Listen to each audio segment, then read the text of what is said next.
Шотландияда 1986 жылы басталатын фильмде алаяқтар тобы бар. Олар екі ағайынды Анджела мен Джексон, олардың екі серіктесі Эллиот және Джексонның қызы Бет. Бұл топ адамдардың үйлері рухтармен қоршалған деп ойлайтындардан пайда табу үшін жалған экзорцизм бизнесін жүргізеді. Бұл алаяқтық идеясы Джексоннан шыққан, өйткені ол қарызға батып, үнемі қарыз берушілердің қуғындауында жүрген. Тез ақша табу үшін Джексон айлакер жоспар ойлап тапты. Олар марқұм анасының беделін пайдаланды. Анасы өмірінде көптеген адамдар сенген атақты медиум болған, кейін трагедиялы түрде өз өмірін қиған. Осы фонды пайдаланып, олар клиенттерді Анджела анасының рухани қабілетін мұра еткен деп сендірді, бірақ бұның бәрі тегі ойын еді. Анджела жалған медиум рөлін ойнап, рухтармен байланыс орнатып, зұлымдықты қуып шығатын болып көрінді. Эллиот камерамен түсіріп, Анджеланың рәсімдерін бақылап тұрды. Ал Джексон мен Бет бөлек бөлмеде, теледидар экранынан Эллиоттың камерасы арқылы барлығын бақылап отырды. Олардың алаяқтығы мұқият жоспарланған және кәсіби түрде көрінетін еді. Топ әртүрлі рух анықтағыш құралдарды, температура сенсорларын, емf құрылғыларын пайдаланды. Сондай-ақ сыбырлардан бастап рухани айқайларға дейінгі қорқынышты дыбыстарды алдын ала жазып алып, экзорцизм сеанстары кезінде жасырын түрде ойнататын. Клиенттер үйінің шынымен қорқынышты екеніне сенген соң, олар экзорцизм жүргізетін. Анджела рухтарды сәтті қуып шығарғандай болып көрінгенде, олар үлкен ақы алатын. Көптеген отбасылар осы схеманың құрбаны болған. Бұл жолы олар Франк деген ер адамнан қоңырау алды. Ол жас қызы Сьюзимен бірге тұратын. Франктың әйелі Метти бірнеше апта бұрын қайтыс болған. Меттидің өлімінен кейін Франк пен Сьюзи үйде оның бар екенін жиі сезінетін, әлсіз дыбыстар немесе жылдам көлеңкелер түрінде. Франк мұның жай ғана қайғының салдары екенін түсінсе де, бұл оны мазалай бастады. Осы қорқыныш пен қинаушы сезіммен өмір сүре алмай, ол шынымен медиумдар тобына, шын мәнінде алаяқтарға хабарласты. Олар үшін бұл отбасы оңай олжа еді. Әдеттегідей, барлығы кәсіби түрде дайындалды. Олар Меттидің рухы әлі де үйде қалып қойғандай сценарий жасады. Эллиот жазба жабдықтарын орнатып, алдын ала жазылған дыбыстарды, әлсіз сыбырларды, жұмсақ жылауды және Франктың атын атап шақыратын жұмсақ дауыстарды дайындады. Бұл дыбыстар мұқият ойнатылып, шиеленіскен атмосфера тудырды, және Франкта әйелінің рухы шынымен үйде екеніне сендірді. Мэдди, сенің күйеуің Фрэнк мені шақырды. Сенің күйеуің қызын көріп тұр. Процесс кезінде Франк, Джексон және Бет теледидар алдында отырып, Анджеланың үйді аралап, Мэттидің рухымен байланыс орнатып жүргенін бақылады. Анджела тек байланыс орнатып қана қоймай, экзорцизм жүргізуге дайындалды. Ол тереңірек еніп, Мэттидің рухын қуып шығарып, оны тыныш жерге жіберіп жатқандай көрінді. Экзорцизм аяқталған соң, Анджела Мэттидің рухы сәтті жіберілгенін және Франктың үйі енді қауіпсіз, табиғаттан тыс кедергілерден таза екенін мәлімдеді. Франк көрген және естігеннің бәріне толық сенді де, келісілген ақыны төледі. Бірақ күтпеген жағдай болды. Анджела үйден шығар алдында кенет Мэттидің фигурасын көрді де, шошып кетті. Бұл оны құлатып, мұрнынан қан кетірді. Үйге оралған соң Анджела қараңғы және мазасыз болып көрінді. Эллиот не болғанын сұрады. Анджела өз командасын жаңа қорқынышты элемент қосқан деп айыптады, мысалы, жасырын сым тартып, оны қорқыту үшін. Бірақ таң қалдыратыны, Джексон, Бет және Эллиот не туралы айтып тұрғанын түсінбеді. Олар қосымша құралдар немесе эффектілер орнатпағандарын, бәрі алдын ала жоспарланғаннан аспайтынын айтты. Бұл жағдай Анджеланы одан әрі шатастырды. Ол көргені галлюцинация емес екеніне сенімді еді. Келесі күні таңертең Анджела мазасыз ұйқыдан оянғанда қонақ бөлмедегі телефон шырылдады. Қарсы жақтағы дауыс өзін Грин деп таныстырды. Әйел үйінде табиғаттан тыс кедергілер болып жатқанын айтты. Түннің бір уағына дейін үйде түрлі дыбыстар жаңғырып тұратын. Ол бұған шыдай алмайтынын мойындап, Анджеланың командасынан экзорцизм өткізуді сұрады. Бірақ Грин үйінің орналасқан жерін айтқан сәтте, Анджела үнсіз қалды. Бұл жер бірнеше жыл бұрын 3 баланың трагедиялы өлтірілуіне байланысты қоғамды дүрліктірген бұрынғы балалар үйі, орфанаж болып шықты. Іс әлі күнге дейін көптеген шешілмеген жұмбақтарды сақтап тұрған. Анжела алдыңғы оқиғадан әлі шошынып, қосымша тәуекелге барғысы келмей, жұмысты бас тартып, еш түсініктеме бермей телефонды қойып салды. Содан кейін Анжела атасының үйіне баруға шешім қабылдады. Бірақ ол кеткеннен кейін көп ұзамай телефон қайта шырылдады. Грин қайта қоңырау шалып, бұл жолы Джексон жауап берді. Анжеладан айырмашылығы, Джексон әрбір клиентті қоңырауда ақша табудың мүмкіндігі деп санайтын. Грин уәде еткен үлкен төлемді естіген Джексон жұмысты қабылдап, командасының келетінін уәде етті. Анжела үйге оралғанда Джексон оған неге кенеттен бас тартқанын сұрады, әсіресе олардың қаржылық жағдайы өте ауыр кезінде. Анжела Гриннің үйі қара тарихы бар ескі балалар үйінде орналасқанын түсіндірді. Бұл жерде 3 баланың өлтірілуімен байланысты трагедия болған, қазір ол тасталған. Анжела бұл жердің ауыр естеліктермен ғана емес, қараңғы аурамен де толы екенін сезініп, олардан аулақ болу керек деп ойлады. Бірақ Джексон оны сендіруге тырысты. Бұл олар қолдан жібере алмайтын мүмкіндік. Ол олардың қаржылық қиыншылығын жақсы білетін және бұл жұмысты олардың шығу жолы деп санады. Бірнеше рет көндірілген соң Анжела ақыры берілді, және Джексонның шешіміне мәжбүрлі түрде келісіп барды. Сол кезде Джексонның қызы Бет оның бетінің көгергенін және жарақаттанғанын байқады. Сұраудың қажеті жоқ еді, жарақаттар қарыз берушілердің қуып жетіп, соққы бергенінен болғаны анық. Бет үнемі қысым мен қорқынышта өмір сүргендіктен, қаланы тастап, жаңа өмір бастағысы келді. Бірақ Джексон оны аз уақыттағы шыдауға көндірді. Ол барлық қарыздарын өтейтінін, және олар енді ешкімнің қуғындауынсыз тыныш өмір сүретінін ант етті. Келесі күні олардың командасы Гриннің балалар үйіне бет алды. Жер шалғайда орналасқан, уақыт өткен сайын тозығы жеткен ескі ғимарат еді. Келгенде қақпаны баяу ашқан қарт адам бағбан Виктор болып шықты. Ішке кірген соң оларды Грин жылы қарсы алды. Ол бірден оларды балалар үйінің ішіне алып кірді. Бұл орын 3 баланың трагедиялы өлімінен кейін енді жұмыс істемейтініне. Грин балалар үйінің тарихын айтып берді. Бұрын оны күйеуімен бірге жақсы басқарған, жетім балаларды махаббатпен тәрбиелеген. Бірақ күйеуі қайтыс болған соң балалар үйі біртіндеп құлдырап, басшының жоғалуы бәрін бақылаудан шығарды. Соңында 3 баланың қорқынышты өлтірілуі болды, іс әлі толық шешілмеген.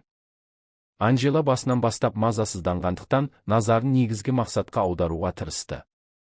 Ол Гриннен осы жерде болып жатқан табиғаттан тыс кедергілер туралы сұрады.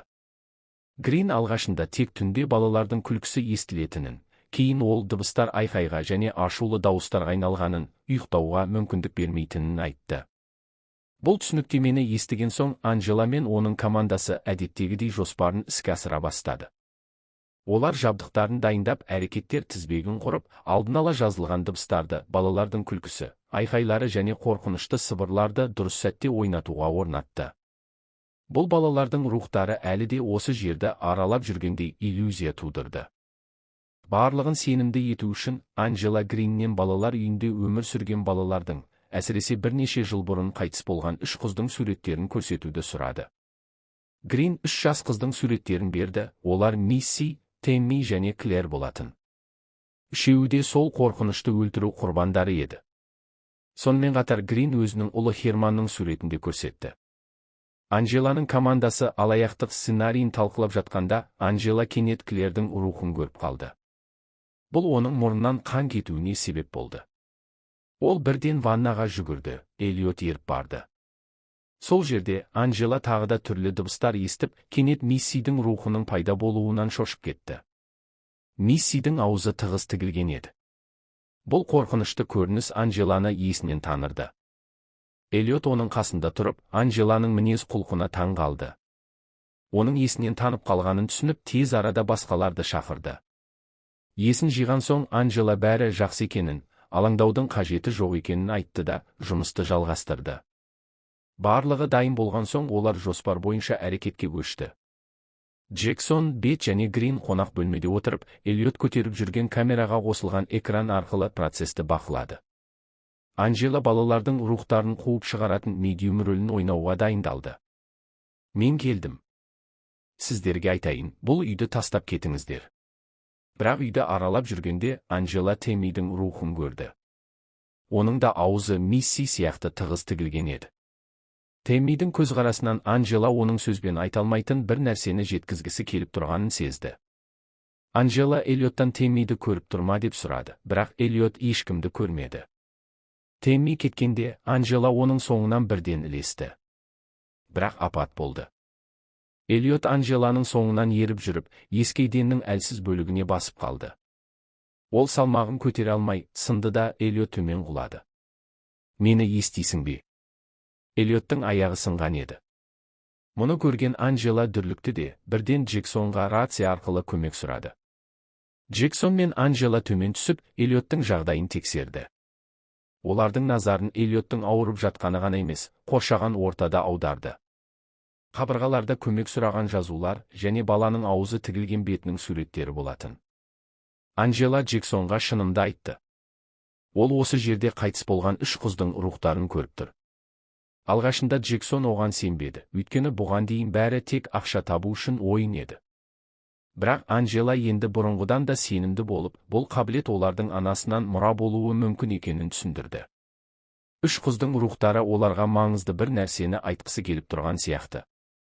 Джексон әлі толық сенбесе де, ойлануға уақыты болмады.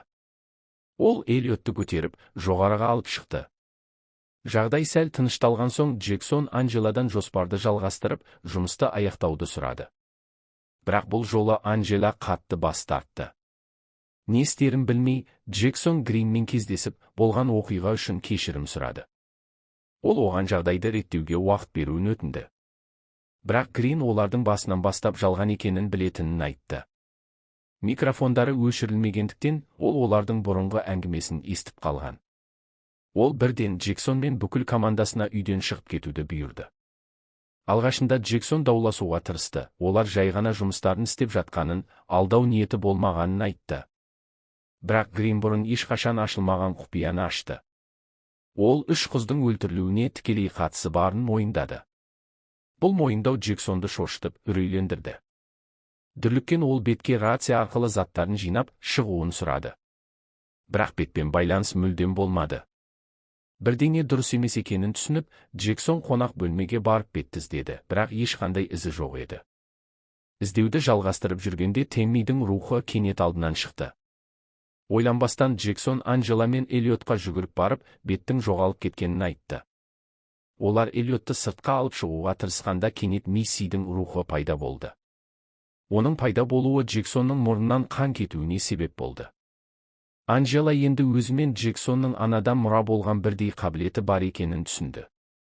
Беттің қауіпсіздігі үшін алаңдаған Джексон оны өз іздеуге шешім қабылдады, ал Анжелаға Эллиотты машинаға алып баруды тапсырды. Біраз уақыт іздеген соң Джексон шатырдан шыққан дыбысты естіді. Бет сонда болуы мүмкін деп ойлап, жоғары көтерілді. Ол бетті қорқынышты күйде тапты, аузы 3 өлген жетім қыз сияқты тығыз тігілген. Сөйлей алмай, бет оған үмітсіздікпен қарай алды ғана.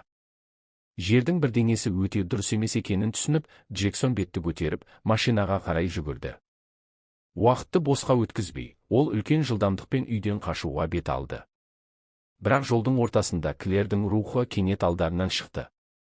Дүрлігіп кеткен Джексон фигураны басып өтуге батылдық танытты, бірақ ол шын мәнінде Викторды қағып кеткен еді. Виктордың денесі лақтырылып, олардың машинасы бақылаудан шығып, үлкен ағашқа соқты. Белбеу тақпаған бет машинадан лақтырылып шықты. Қанға боялған Джексон сыртқа шығып, беттің өліп қалғанын көрді. Ол осы қорқынышты шындықты түсінуге тырысып жатқанда, кенет жұмбақ тұлға артынан соғып, оны құлатты. Ол Гриннің ұлы Херман еді. Херман Джексонды бір сәтке қалдырып, машинаға жүгіріп барып, Эллиоттың да есінен танып қалғанын тексерді. Анжела апаттан кейін есін жиған соң машинадан шықты да, беттің мәйітін көрді.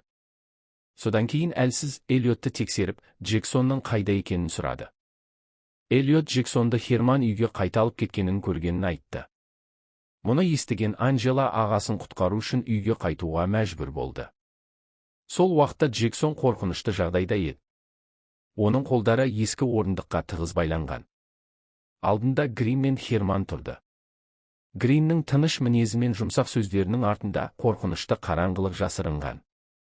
Олар ұзақ уақыт бойы құрбандарын азаптаудың қатыгез әдетін ұстанған, тек физикалық түрде ғана емес, сонымен қатар айқайлап, көмек сұрай алмау үшін тілдерін кесіп, ауыздарын тігіп тастайтын.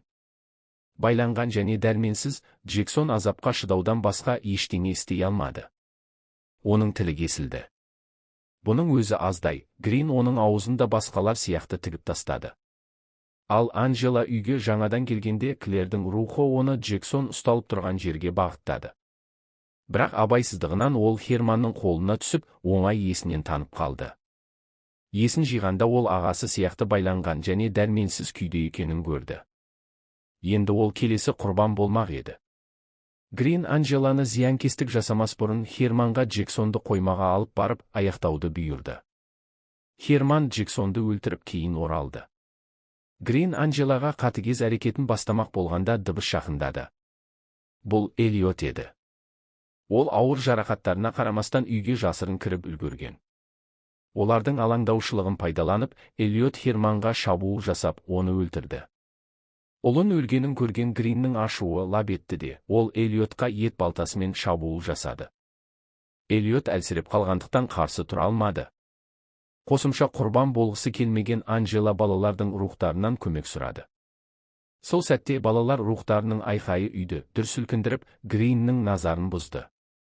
Осы сәтті пайдаланып, Анжела соңғы күшімен батылдығымен босанып, өткір затты ұстап, Гринді өлтірді.